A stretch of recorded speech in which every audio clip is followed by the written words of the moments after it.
بسم اللہ الرحمن الرحیم اللہم صلی علی سیدنا محمد وعلی آل سیدنا محمد واصحاب سیدنا محمد وبارک وسلم علیہ۔ کیسے ہو آپ حضرات؟ امید کرتا ہوں سب اچھے سے ہوں گے۔ میری دعا ہے اللہ تبارک و تعالی آپ سب کو سلامت رکھے، اللہ تعالی آپ سب کو ہمیشہ آباد رکھے۔ تو آج انشاءاللہ ہم بات کرنے جا رہے ہیں کہ نماز پڑھنے کے کچھ فوائد میں آپ حضرات کو بتاؤں گا۔ نمبر 1، اللہ کی رضا۔ نماز پڑھنے سے اللہ تبارک و تعالی راضی ہوتا ہے۔ جب ہم نماز پڑھیں گے تو اللہ تبارک و تعالی ہم سے راضی ہوتا ہے۔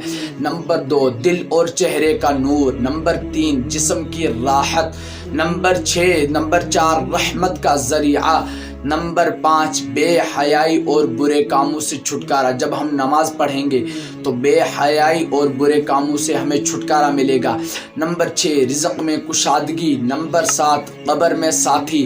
نمبر 8، نامہ اعمال میں وزنی۔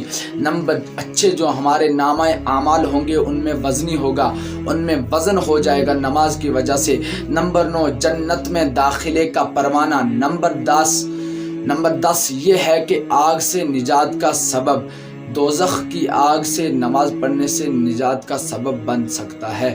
اللہ تبارک و تعالی ہمیں سننے سے زیادہ عمل کرنے کی توفیق عطا فرمائے۔ وما علینا الا البلاغ المبین۔